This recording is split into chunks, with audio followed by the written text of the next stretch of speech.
Olá, pessoal! Nessa aula a gente vai falar sobre processamento paralelo, tá? O nome já fala paralelo, tudo que eu faço em paralelo parece que rende mais, tá? Se eu tenho que fazer duas coisas, eu consigo fazer as duas coisas em paralelo, mesmo que eu demore um pouquinho mais em cada uma das coisas, no total a ideia é que seja mais rápido. Se eu tenho uma tarefa lá que eu levo uma hora para fazer, tá? E eu quero fazer duas tarefas que eu levaria uma hora, tá? Mas se eu fizer em separado e cada uma delas eu levar uma hora e meia, mas em paralelo, no final das contas eu vou ter uma hora e meia para as duas tarefas. E se eu fosse fazer ela na sequência, uma da outra, eu teria 2 horas. Então essa é a ideia. Eu posso lá botar uma roupa na máquina para meia hora e ficar na frente esperando. Ou botar roupa ali e lavar uma louça, tá? Em paralelo, terminei a louça, vou pegar na máquina, opa, em meia hora eu fiz duas coisas. Tá? Eu poderia levar 40 minutos lavando louça e a máquina lá 10 minutos parada, pronta já. Mas no fim, 40 minutos é melhor do que levar 30 mais 40. Tá? Então, essa é a ideia que a gente vai levar para o processamento paralelo. Certo, pessoal? Então vamos lá. Um conceito bastante interessante é a taxonomia de Flynn. Sempre tem uns caras malucos que inventam as coisas e dão nomes para isso. E a gente vê que isso aqui é cobrado em provas de concurso. Então, é extremamente importante. O que funciona? Para que serve essa taxonomia do bendito Flynn? É uma maneira como as instruções e dados são organizados em um tipo de processamento. Tá? Então, basicamente, nós temos essas quatro classificações. E muitas vezes nas provas, em vez de colocar o significado de cada letrinha dessa, o examinador simplesmente coloca as quatro letrinhas e fala alguma coisa sobre elas. Então a gente tem que entender que quando a gente está lidando com instruções, a gente lida com instruções e dados. Tá? Ou ainda chama lá programas. Então nós temos programas, que na verdade é uma sequência de instruções, e os dados que são utilizados nos programas para fazer alguma coisa, para ter algum resultado. Tá? Então nós temos aqui que saber que esse I é de instrução e o D é de dados. Tá? E de inglês para português ficou a mesma coisa, I de instruction, D de data, e para nós instruções e dados tranquilo. Depois a gente tem que lembrar que em inglês S é single, né, somente um, ou pode ser solteiro também, mas nesse caso é um só, e M de múltiplo, multiple. Tá? Então, de tudo isso, só o S, que para português a gente pode se confundir, mas não, para quem está acostumado com informática tem que saber inglês, não tem jeito. Então, a gente tem que saber essa combinação aqui. Eu tenho somente uma sequência de instruções, a gente lê uma instrução, na verdade, uma sequência de instruções, não um programa em si, enfim, e somente um conjunto de dados.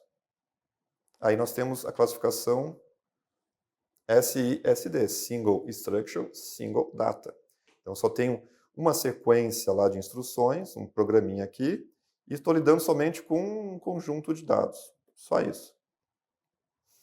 Aí eu posso ter um mesmo programa e múltiplos dados. Single Instruction, Multiple Data. Então, em vez de ter só esses dados, eu posso ter o mesmo programinha, lidando lá com um monte de vetores, um monte de coisa, tá? Um monte de dados. Mas o programa é o mesmo. Só que eu estou lidando, por exemplo, eu tenho lá uma foto extremamente complexa e tem que analisar alguma coisa dela em computação gráfica. Eu posso fatiar essa foto em quatro e a análise, o algoritmo feito para analisar essa foto é o mesmo. Só que agora eu vou fatiar em quatro. Um processador pode pegar aqui essa primeira fatia, o outro pega a segunda, a terceira e a quarta.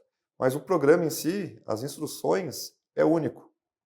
Mas os dados, eu fatiei alguma coisa grande em quatro, então tenho múltiplos dados. Essa é a ideia. Tá? É interessante ter esses exemplos para ver se associa o conceito melhor. Agora, aqui embaixo nós temos múltiplas instruções. Então, são programas diferentes, múltiplas instruções em cima de um único dado. Então, é o contrário do que a gente acabou de ver. Então, tem um programinha lá, tem outro programinha, E esses programas todos estão trabalhando em cima de um conjunto de dados único. Então, Multiple Instruction, Single Data. E esse último aqui é múltiplo com múltiplo. Então, eu tenho aqui múltiplos programas lidando com múltiplos dados também. Aí vira todos com todos, aqui é uma bagunça, tá, pessoal? As questões, vem para mim, as questões muitas vezes é saber se decorou essas 4 letrinhas, tá? Não tem muito mistério. Então, tem que lembrar que é instruction e data, instruções e dados, single ou multiple. E aí tu faz a combinação ali na hora e tenta ver as alternativas, se alguma se encaixa melhor, tá? Não tem muito mistério quanto a isso. Vamos lá. Então, single instruction, single data. Único conjunto de instruções, posso chamar de único programa, e o único conjunto de dados. Tá? Posso colocar ali algumas variáveis, ou enfim, os dados quaisquer, uma foto, um arquivo, um único conjunto de dados. Segue o padrão de von Neumann, que a gente viu nas arquiteturas clássicas. O padrão de von Neumann, como é que é? Nós temos lá a CPU, a memória principal, né? E temos também dispositivos de entrada e saída. Ou ainda, posso colocar lá CPU, mais comum, né? Um barramento único para a memória, e dispositivos de entrada e saída. Aqui entram impressora, vídeo, mouse, teclado e o que quiser mais, tá? Então, a ideia de único conjunto de instruções e único conjunto de dados segue esse padrão de von Neumann, que muita gente chama de von Neumann. Tá? O correto é Neumann, mas para a questão de concurso, tanto faz. O que interessa é que às vezes vem com W, aqui está errado, tá? Mas enfim. Uma instrução completa de cada vez. Então, executo a instrução, lá no meu programinha tem várias instruções, executa esse primeiro, depois parte para o segundo. Por isso tem essa ideia do von Neumann, nada de paralelismo. Tá? A execução é feita em série. Isso é importante lembrar. Single instruction, single data, executa um por vez, não tem essa de ficar paralelizando. Agora, múltiplas instruções, single data, o único conjunto de dados. Múltiplas instruções com dados únicos. Um exemplo, para ficar mais fácil, é um processador vetorial. O nome já fala, ele foi feito para lidar com vetores. Tá? Então, os cálculos que exigem muitos cálculos com vetores, é interessante um processador desse tipo. Como funciona? Tem lá um conjunto único de dados, que é um vetor. Tá? Vamos colocar aqui 2, 3, 4, 5, 6, 7, 8, 10 posições. E aí tem lá múltiplas instruções. Então lá tem um pedaço do código, um código A e um código B, que fazem coisas diferentes, obviamente. E aí é o seguinte, olha, metade desse vetor vai trabalhar o programa A ou um trecho do código A e essa outra metade, uma função B ou um outro programa B. Tá? Então notem, eu tenho dados únicos, porque um vetor, na verdade, é um único dado, tá? Que eu tenho lá em 10 posições, mas é um único dado. São 10 posições referentes a uma informação de uma determinada imagem, alguma coisa desse tipo. Tá? E aí eu separo, eu consigo trabalhar em pedaços diferentes. Tá? Então aí fica mais fácil de tentar entender como que eu vou ter múltiplas instruções em cima de únicos dados. Outra forma, single instruction, multiple data. Então, uma única sequência de instruções, só tem isso aqui, um programa único, diferentes conjuntos de dados. Então, lá tem dados 1, dados 2, dados 3, e assim vai. Como que isso funciona? Um melhor exemplo são as GPUs, Graphics Processing Unit, aquelas placas de vídeo que fazem lá, só falta fazer chover, fazem lá um monte de mostram lá vários jogos ou animações, vídeos em 3D e tudo mais, e isso exige muito processamento. Então, as GPUs têm vários núcleos, quando eu falo vários, pode ter centenas ou milhares de núcleos de processamento, todos pequenos, mas quando eles trabalham juntos, isso é muito rápido. E o que acontece? Eu quero ter o mesmo programa, tá? Por exemplo, é um jogo, isso aqui é um jogo. Só que eu quero que cada pedacinho desse trabalhe em cima, cada núcleo desse aqui, trabalhe em cima de um pedaço da tela. Tá? Então é um jogo lá de um boneco, ó, 3D aqui, ó, bonito. Um boneco correndo lá para chutar uma bola, para fazer um gol. Então eu quero que que essa imagem seja fatiada em várias e que cada pedaço seja processado pelo mesmo programa, tá? Só que cada pedacinho de forma independente. Tá? Cada um por um núcleo lá da minha GPU, núcleo de processamento da minha GPU. Essa é a ideia do Single Instruction Multiple Data.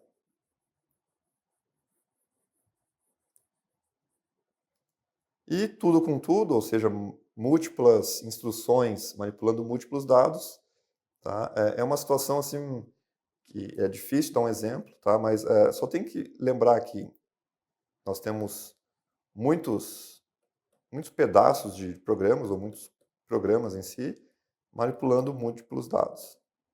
Então, esse aqui manipula esse manipula esse, aí tem outro pedaço lá que manipula os dados 3 aqui, e assim vai. Tá? Para questões de concurso, sabendo essas letrinhas aqui, está mais que suficiente. Dificilmente vão se aprofundar muito nisso.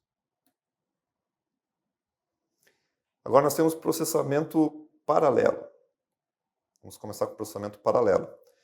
E aí eu começo definindo processamento sequencial, que é o que a gente tem mais afinidade no nosso dia a dia. E isso foi preconizado pelo famoso von Neumann, como eu já falei antes.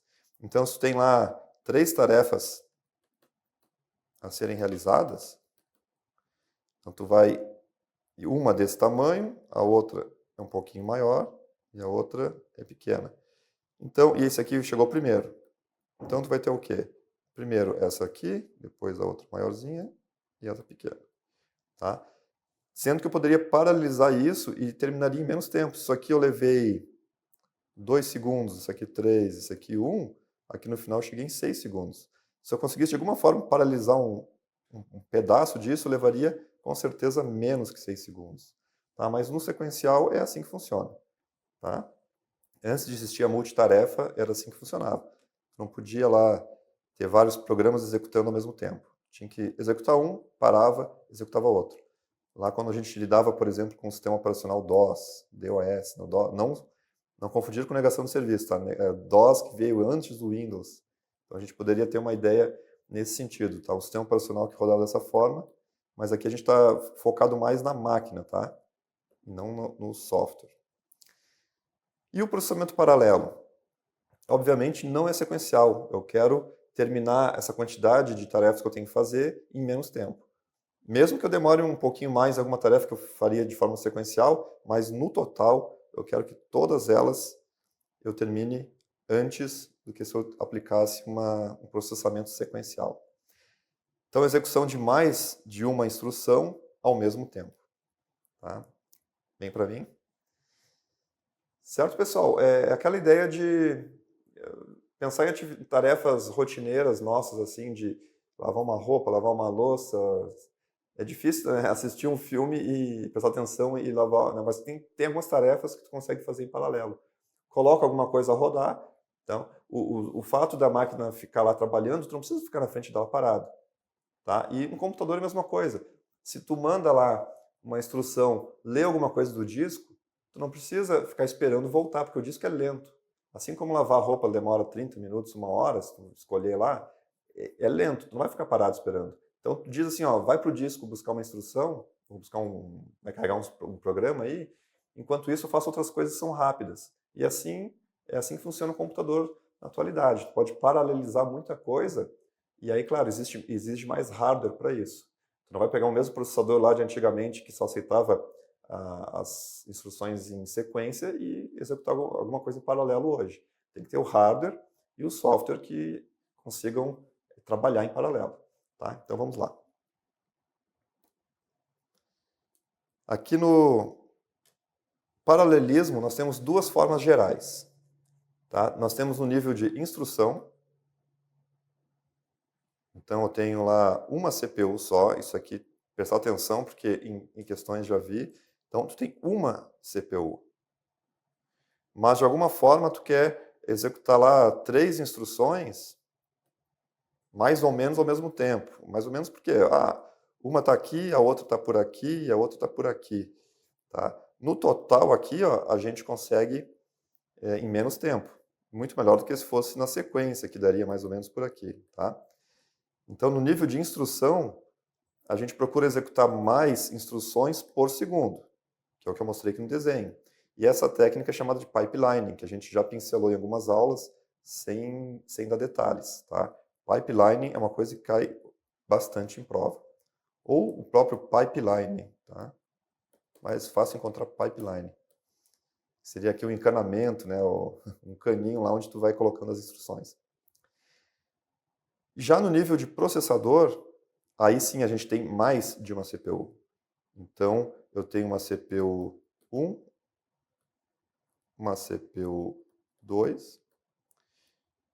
Nesse caso são 3 instruções, vou botar uma CPU 3 aqui também. Então, eu mando uma instrução para cá, a outra para cá e a outra para cá.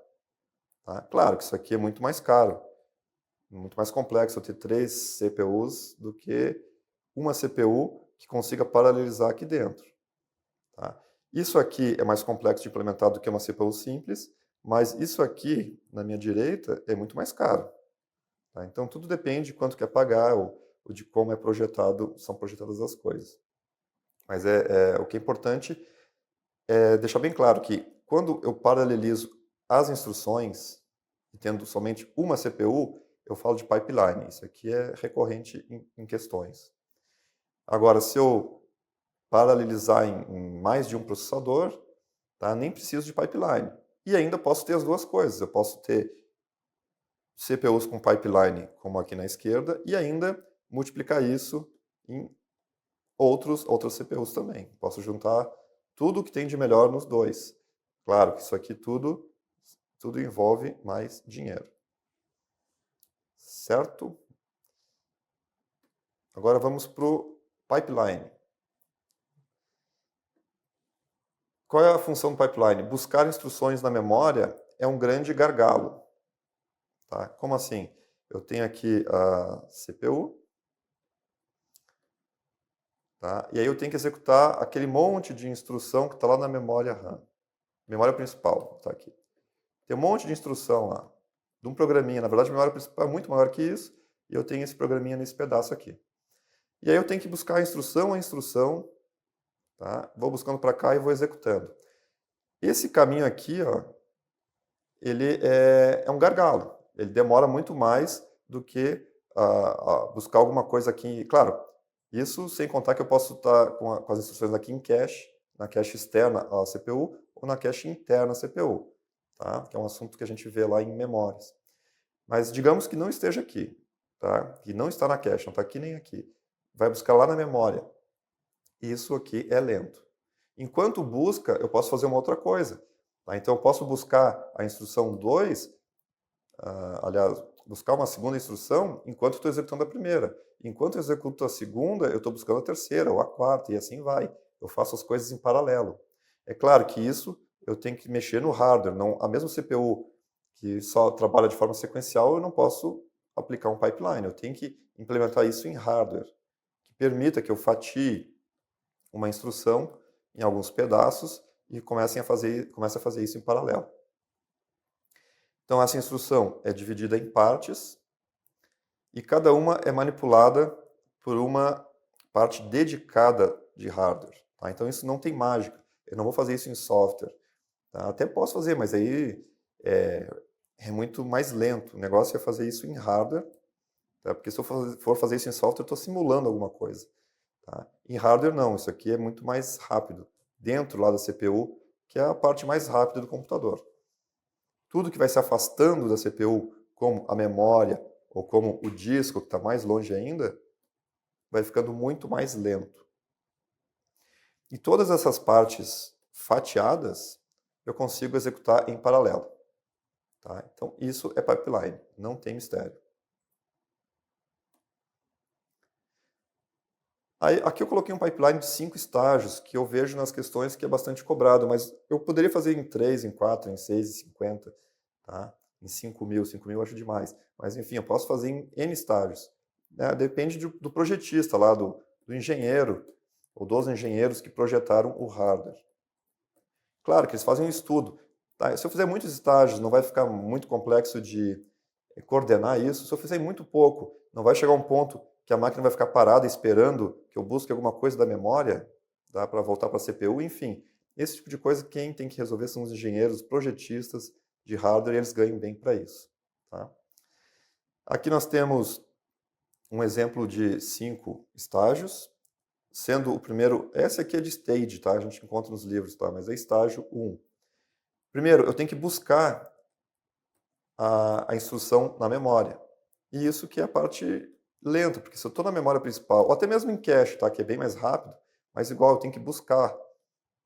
E o fato de buscar, enquanto busco, eu posso fazer uma outra coisa. Estou na memória principal aqui, né? Então, eu busco a instrução, então é o tempo de dizer, olha, lá no endereço tal da memória eu quero trazer a instrução. Beleza, pega a instrução aí. Aí eu chego no estágio 2, eu tenho que decodificar essa instrução. Tá? Se for lá na arquitetura CISC, eu tenho lá o microcódigo. Isso aqui eu tenho que executar aqui no microcódigo, por exemplo. Tem que decodificar, tem que ver o que eu tenho que fazer com ela. Agora, na terceira, eu quero buscar os operandos. Tá? Se a instrução era adiciona, quais são os operandos? É o registrador AX? É o endereço de memória 5.000? Enfim, são 2 registradores, tá? Eu tenho que saber quais são os operandos.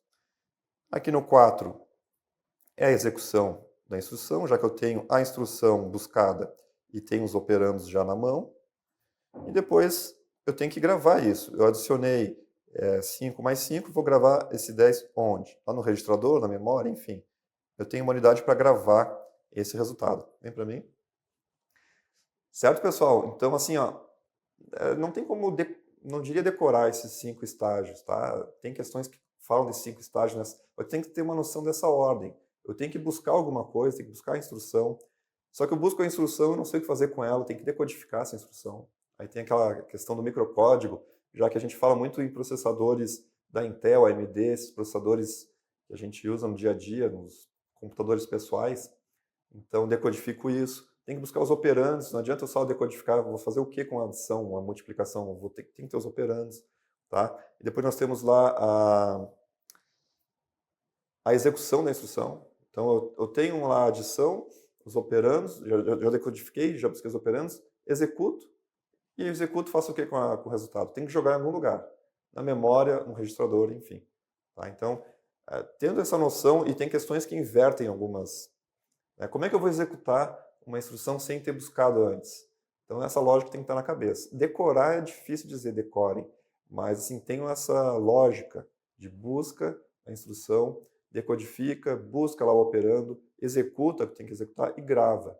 A gente parece tão simples, quem programa coloca A igual a B mais C. Pronto. Mas isso que eu fiz, teve que fazer, que eu falei, tem que fazer, o processador tem que buscar A igual a B mais C. Aí, essa adição, o mais, na verdade, é a add, lá, a adição. E assim vai, todo aquele passo a passo que eu falei. Tá? A gente pensa muito em alto nível, mas a máquina, a coitada lá, ela tem que trabalhar muito mais, certo? Então vamos para a tela. Como é que eu coloquei essa gradezinha aqui para a gente desenhar um pouco, colocar as instruções em paralelo, como ficaria? Então pense o seguinte, vou fatiar em 5, tá? E nos 5 estágios que eu comentei antes. Eu poderia chamar de instrução 1, 2, 3, 4, 5. Não, vou chamar instruções. Eu tenho que executar a instrução A, depois a instrução B, a instrução C, nessa ordem para não confundir. Aqui embaixo nós temos o tempo em clock. Não é tempo em segundo ou milissegundo, é em clock. Se o meu computador ele executa lá a 3 GHz, então eu teria aqui essa continuação até 3 bilhões, e tudo isso aqui seria realizado em 1 segundo. Porque gigahertz, eu estou dizendo quantos ciclos de clock eu tenho por segundo.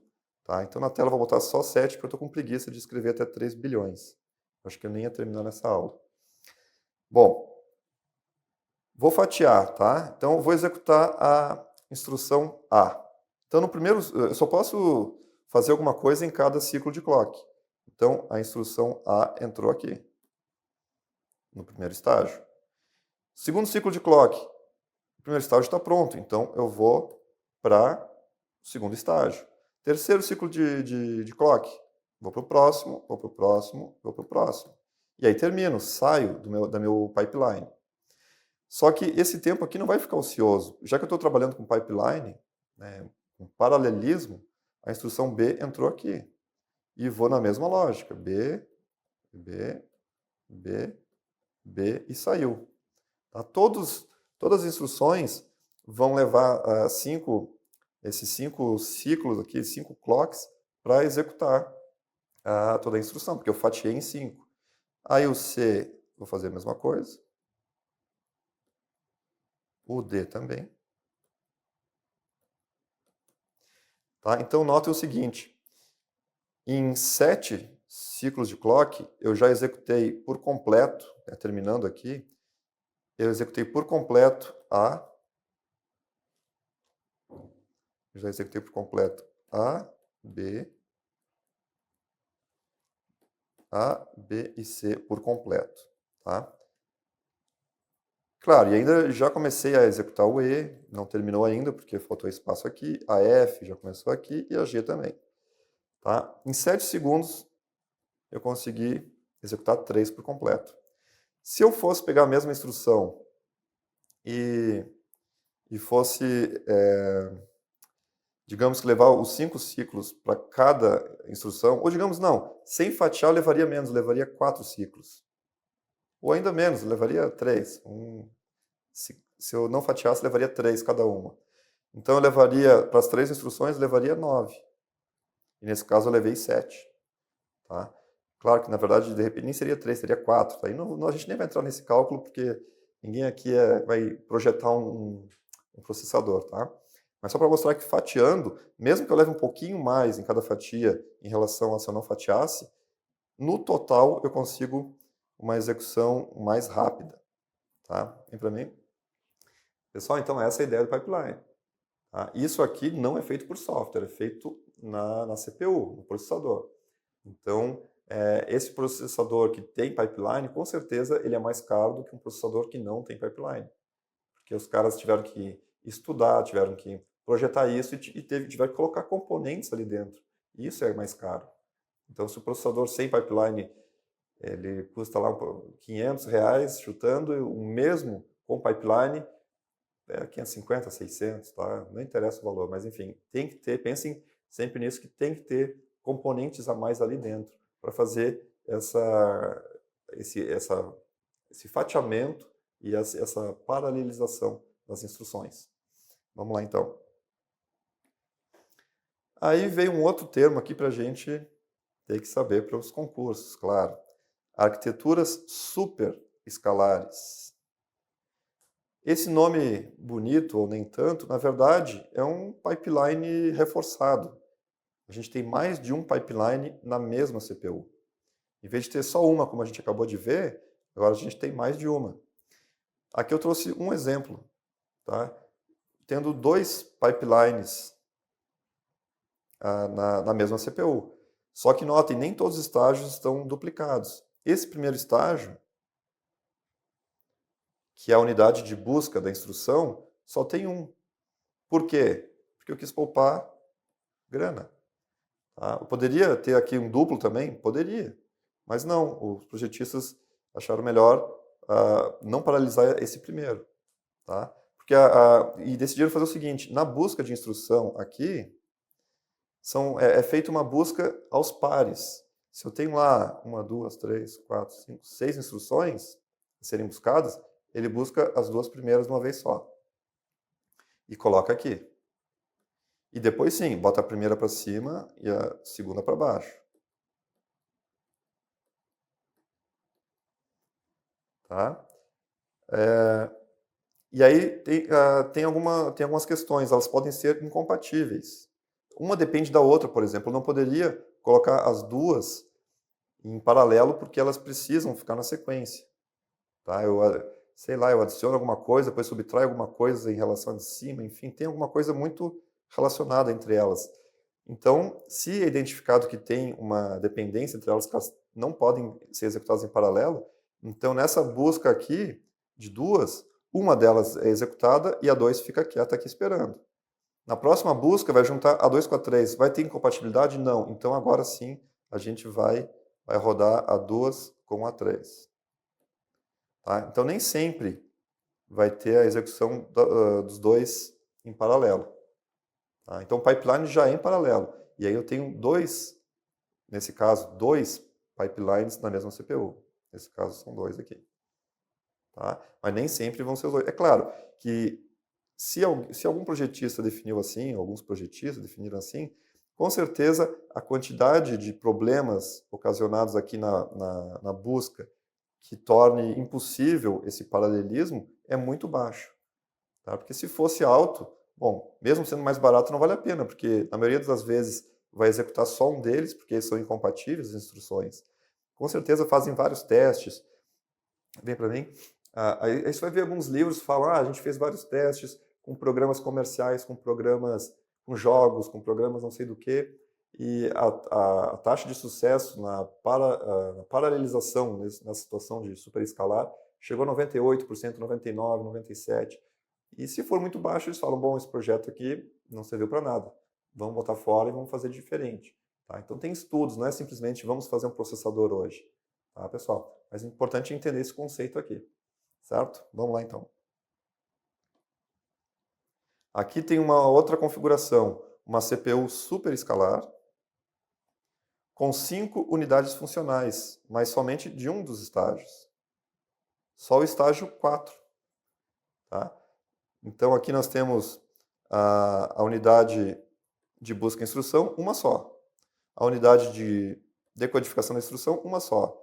Busca de operando, uma. Aí quando chega na 4, que é a execução da instrução, por ela ser mais lenta, não adianta ficar enfileirando que vai chegar aqui, isso aqui exige 2 ciclos, 3 ciclos, porque é mais lenta. Tá? E essas aqui, 1 ciclo de clock, 1, aqui 3, 4, 2, depende do tipo da instrução ainda, então tudo depende.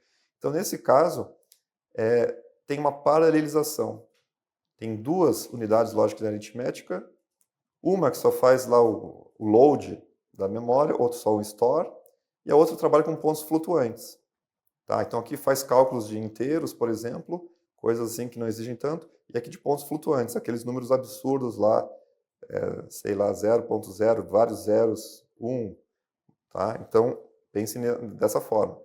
Eu paralelizei, o pipeline já é uma paralelização, mas nesse caso eu tenho uma CPU superescalar, porque além de ter o pipeline, tem uma desses estágios que nós temos 5 unidades.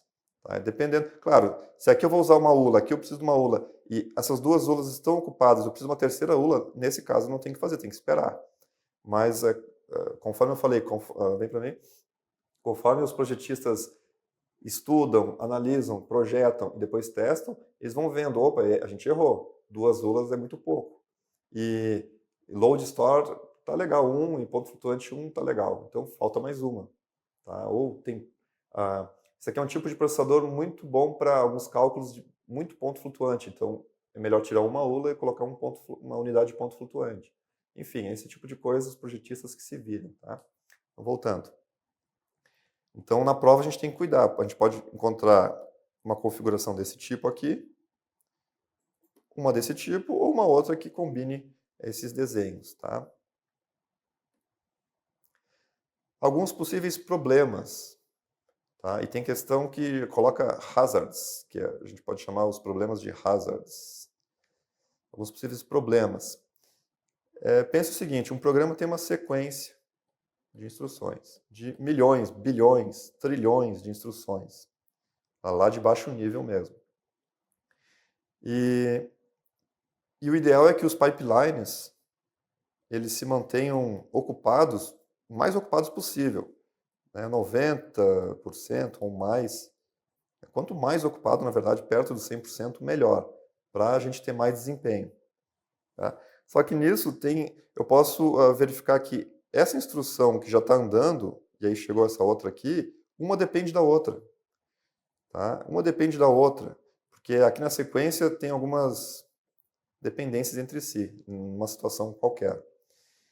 E, por exemplo, a ordem dos cálculos altera o resultado. Tá? Primeiro eu multipliquei, depois eu apliquei a raiz quadrada, não sei o quê, e a ordem deles com certeza vai dar algo totalmente diferente. Então, tem algumas instruções que têm que ser colocadas na sequência. Tá? Essa paralisação aqui por algum tempo daria algum problema. E esses problemas, também chamados de hazards, poderia ser uma dependência de dados em si. Então, um dado depende do outro, um cálculo, por exemplo.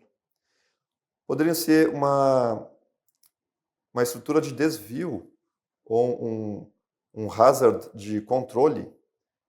Tá? Então, desvio, tem um jump lá, tem alguma instrução. Aqui, tem uma instrução, aí pula para cá. Aí, se isso aqui for igual a zero, aí pula para cá. Aí, aqueles desvios todos. Então, tu não pode executar em paralelo o que está aqui embaixo, porque a condição ali de cima era para pular para cá. Ou então para pular para cá. Enfim, tu está executando coisa que nem deveria. Tá? Então, tem esse tipo de problema. Ou ainda conflitos de recursos. Tá? Eu preciso eu preciso acessar a memória cache L1, eu preciso acessar o processador, eu preciso acessar o HD, e daqui a pouco eu também preciso acessar o HD, e aí esses dois estão tentando acessar ao mesmo tempo, enfim. Tem alguma coisa que eu estou tentando acessar ao mesmo tempo, e a ordem desses acessos poderia causar algum problema. Tá? Então tem uma dependência de recursos. Tá? Então isso aqui é importante, já vi questões nesse sentido. Quais são os tipos de problemas ou hazards que a gente pode ter numa arquitetura que utilize o paralelismo, como, por exemplo, aqui a superescalar. Então, dependência de dados. O melhor exemplo assim, é um cálculo, que a ordem eles falam, a ordem dos tratores altera um viaduto, né? A ordem dos fatores não altera um produto, mas dependendo a aplicação, ou tem alguma coisa entre parênteses, tu tem que calcular antes do que está fora, e assim vai. Tá? Então, em relação aos dados.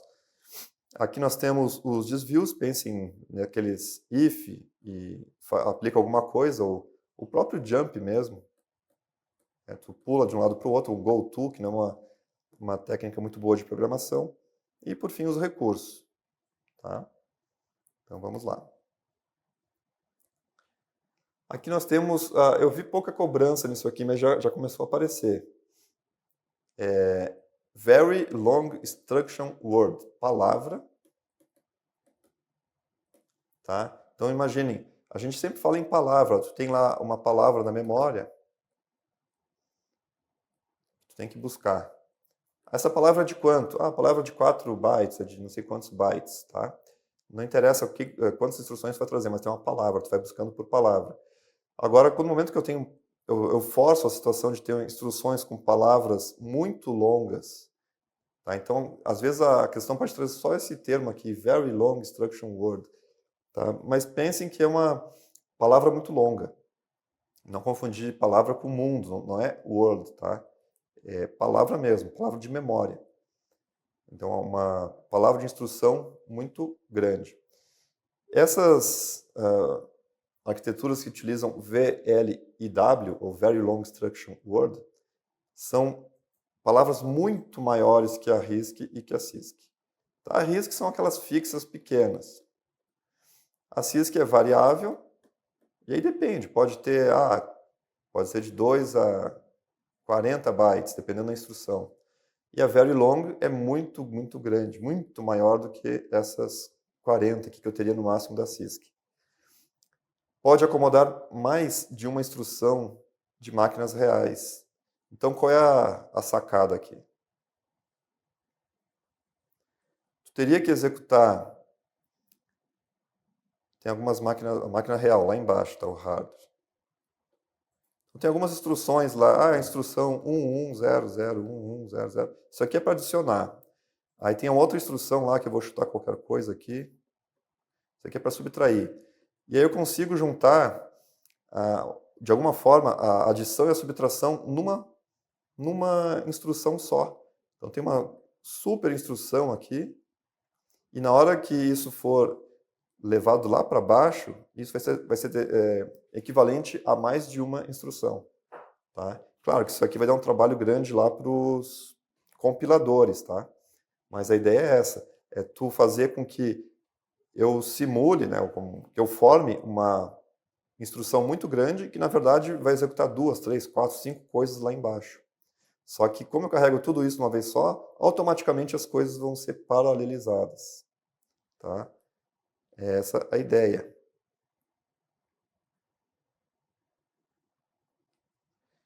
Então, o hardware precisa de mais unidades funcionais, porque eu vou estar executando uma subtração e uma adição ao mesmo tempo. Então, vou ter ULAs, unidades lógicas aritméticas, mais de uma, por exemplo, ou de ponto flutuante, etc. E, como eu falei, isso influencia muito no trabalho do compilador.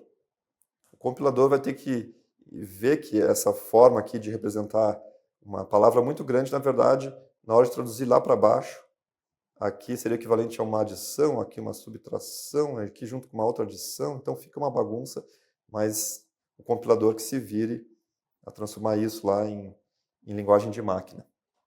Tá? Então, o paralelismo é aplicado em tempo de compilação. Tá? Na hora de compilar, então antes mesmo de executar, isso é paralelizado. Tá? Porque aqui eu tenho uma instrução muito grande, que é quebrada pelo compilador em várias pequenas, de forma que consiga paralelizar sem problemas de dependência entre as instruções. Vem para mim. Certo, pessoal? Isso aqui é mais aplicado em CISC. Porque RISC, por si só, pela natureza do RISC, já aplica pipeline direto. Já no CISC é muito complicado o pipeline, porque eu tenho uma instrução com 2 bytes, uma com 30, uma com 15, aí é complicado de colocar isso em paralelo. Daqui a pouco tem uma instrução muito grande que começou, a outra que vem depois termina antes, porque ela é muito menor. Tá? É complicado. Então, uma forma de tentar burlar isso aí, né, de uma forma boa, é a VLIW, essa palavra de instrução muito longa. E o compilador, que tem um trabalho do cão lá para transformar essa palavra muito longa de forma que não tenha problema de dependência entre as instruções lá de máquina lá embaixo. Tá? Então vamos lá. A arquitetura vetorial, também já vi alguma questão nesse sentido. Tá? É difícil, mas aparece. Nós temos o paralelismo dos dados. Eu não estou mais paralelizando as instruções, que é o mais comum que a gente fala toda hora. Estou paralelizando só os dados. É a aplicação típica, obviamente, cálculo de vetores, já que o nome é arquitetura vetorial, tem lá um vetor, posição, assim como você entende, posição 0, 1, 2, 3, 4, 5, 6. Tem aqui um vetor de 7 posições e consigo paralelizar. Olha, eu vou trabalhar com esse pedaço aqui e esses 3 pedaços ao mesmo tempo. Tá? E as instruções lá, o programa em si é um só. Mas eu vou conseguir trabalhar nos dados de forma independente. Os processadores vetoriais normalmente possuem 2 partes. Tem aquela parte escalar. Escalar é o processamento comum, é na sequência, não essa de ficar fatiando, tá? É escalar, é o processamento comum. E a unidade vetorial, que trabalha em cima de vetores, né? Faz o processamento vetorial específico. Sei lá, quero multiplicar alguns componentes, esse aqui com esse aqui, quero fazer aqueles processamentos típicos de computação gráfica, por exemplo. Então, notem, mesmo sendo uma arquitetura vetorial, tá? Como isso é muito específico, vai ter unidade vetorial, que é para isso mesmo. Mas é interessante, né? E, geralmente tem a unidade escalar, que é a nossa comum, que a gente está acostumado, que não trabalha com vetores. E aí, conforme o tipo de processamento que for exigido, vai utilizar essa unidade ou essa. Outro item importante, computadores paralelos. Nós temos aqui pipelining, né? Vou fazer aquele desenho bem tosco aqui, bem simples. Aqui um pipeline com 2 estágios, né? Na verdade, o comum é 5, mas bem simplesinho. E a operação superescalar, que é aquela que eu tenho lá, por exemplo, no primeiro... Bom, vamos fazer um mais bonito, tá? Com 4 aqui. Pipeline. E aqui eu tenho 4 estágios, mas o primeiro estágio eu só tenho uma unidade, e aqui eu consigo paralelizar. Lembrando aqui a operação superescalar. Só que esses dois tipos, pipelining, esse aqui, ou a superescalar, esse aqui, eles raramente rendem mais do que um fator de 5 ou 10 vezes. Tá? Vem para mim? Então, se eu tenho lá um processamento sequencial que leva X tempo, e usando pipeline ou superescalar, uma arquitetura superescalar, eu consigo conseguir esse tempo 5 vezes menor ou até 10 vezes menor. Mas chega num ponto que não tem mais de onde tirar, não tem mais como paralelizar mais ainda e deixar o negócio mais rápido. Tá? Então, tem um limite. Se eu quero passar desse limite, aí nós, voltando para cá para o slide, nós vemos que a solução é colocar mais CPUs. Não posso mais exigir que uma única CPU seja paralisado dessa forma ou dessa aqui de baixo, tá? Até chega num fator limite, tá? 5, 10 vezes mais rápido, não tem mais o que fazer, está no limite.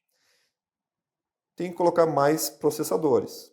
E aí eu posso apelar para multiprocessadores ou multicomputadores. E é isso que a gente vai ver a diferença aqui. Multiprocessadores, ou seja, muitas CPUs. Vou colocar 4.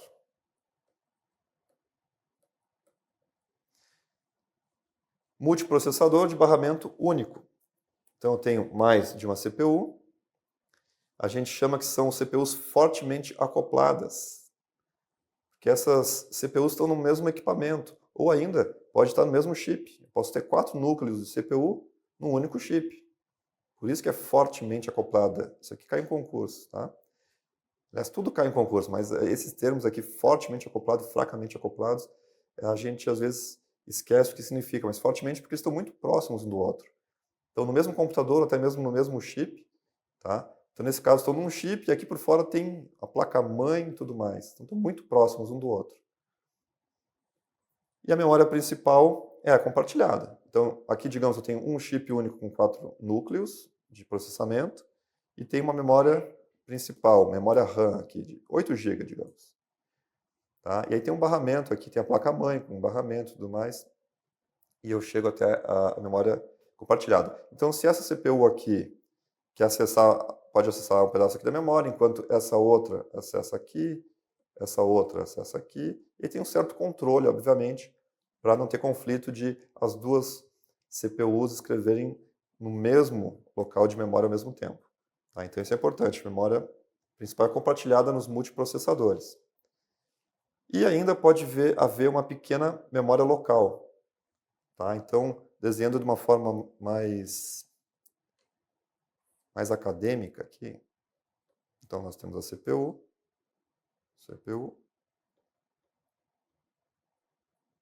e aqui memória principal. E um barramento único. Então todos eles competem para o mesmo barramento. Só que assim, tem algumas instruções, ou até mesmo alguns dados, que eu posso ter numa memória local aqui. Então tem uma memória local, vou fazer um barramento aqui, memória, só M aqui de memória local. Então, além de ter uma memória menor aqui, geralmente local, tem aquela memória principal que é a grande, sei lá, 8, 16 GB de memória RAM. Tá?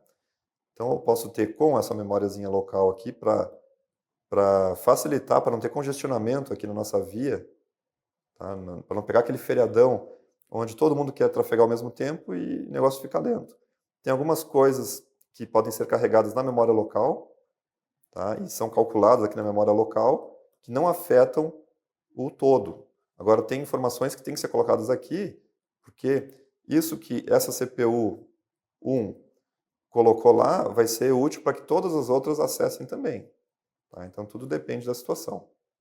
Então, basicamente, nós temos essas situações para multiprocessadores.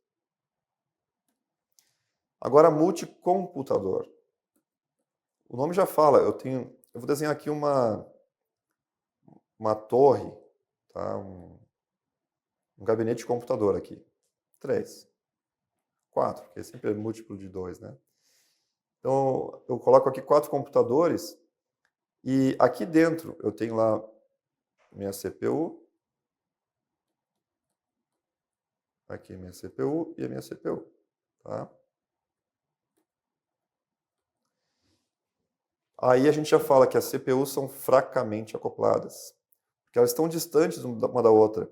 Para elas conversarem, elas têm que se comunicar através da rede. Então aqui embaixo eu não estou mais falando de barramento interno. Eu estou falando isso aqui é uma rede de computadores. Pode ser com cabo ou sem cabo. Vou botar com cabo que é mais simples de entender. Então as mensagens que são trocadas, tem um cálculo acontecendo. Aí essa mensagem é enviada pela rede, demora bem mais para chegar nessa CPU ou em todas, do que se fosse num chip único dentro de um computador. Ou mesmo de não de chip único, mas de processadores dentro do mesmo computador, na mesma placa-mãe. Tá? Nesse caso não, multicomputador, a gente tem diversos computadores trafegando as mensagens lá de comunicação pela rede. São mais difíceis de programar. Tá? Vem para mim. Então, para quem tem curiosidade, procurem no Google MPI. É uma forma de programação, uma biblioteca de programação, e a gente pode fazer um programinha em C e coloca assim, uma das máquinas, uma das CPUs vai ser o mestre, e as outras vão ser as escravas. E o mestre, então se eu for o mestre, como eu defino o mestre? Eu vejo o número da minha placa de rede, o endereço MAC. Tá? E aí jogo na rede, todo mundo conversa e vê, opa, eu sou o menor MAC é o meu, então eu sou o mestre. E todo mundo sabe, bom, eu sou escravo porque o mestre já existe. Aí o mestre lá na programação fala, se eu sou o mestre, então eu despacho as atividades, as bags, né, as minhas sacolas de atividade para todo mundo. E eu fico só gerenciando. Então no teu código vai ter 2 trechos, o do mestre e do escravo. As outras máquinas sabem, eu sou escravo, eu vou receber as requisições, vou trabalhar e vou devolver. Então fica essa é uma das formas, tem outras, tá? O mestre fica despachando tarefas, os escravos fazem, devolvem, e o mestre vai mostrando o resultado na tela, por exemplo, num cálculo de um fractal, um negócio muito complexo, que é muito utilizado nesse tipo de programação. Eu não poderia ter centenas, milhares de CPUs no computador, isso é inviável. Tá? Embora hoje a gente tenha GPUs que tem como tentar chegar perto disso, enfim, mas não vamos entrar no mérito agora. Eu quero milhares de CPUs, então eu tenho que usar rede e posso ter mestre-escravo ou algum outro tipo de programação distribuída também. Tá? E aí as mensagenzinhas são trocadas. Essa programação é difícil. É muito mais fácil programar em C na sequência do que pensar em mestre-escravo, por exemplo. Tá? Não somente dessa forma, mas também. E aí tu tem que ter 2 trechos no código, e aí tu define quem é um mestre, quem é um escravo de forma fixa, ou tem uma eleição, um sorteio, enfim. E tudo isso, o sistema tem que funcionar sozinho, sem intervenção do ser humano. Então é mais difícil de programar. Tá? Com esse exemplo, acho que fica mais fácil de entender. Vamos voltar? Mas, embora seja mais difícil de programar, é muito mais fácil de construir. É muito mais fácil eu construir vários gabinetes de computador, ligar em rede, e que se ferre lá o programador que vai ter que fazer isso tudo que eu falei, tá? Do que construir lá vários núcleos dentro de um chip, ou várias CPUs dentro de um mesmo computador. Isso aqui é o problema lá do projetista. Com certeza, o projetista, lá da Intel, da AMD, vai dizer, bom, isso aqui é muito mais fácil para mim. Isso está direito. Tá? Isso aqui, de várias CPUs fortemente acopladas aqui, é mais difícil. E para programar, ao contrário. Tá? Para programar Esse da direita é muito difícil. Tem que pensar na situação, quem vai comandar, como eu vou distribuir as tarefas, como isso vai ser reunido, vai ser mostrado numa tela de uma forma bonita, tá? Vem para mim? Certo, pessoal? Então pensem um pouco assim em quem programa, em quem projeta, para ver ali na questão de concurso o que eles vão cobrar. Tá? Então tentem montar esses desenhos na prova, fica mais fácil de entender e de resolver. Certo? Então valeu, pessoal. Um grande abraço e até a próxima.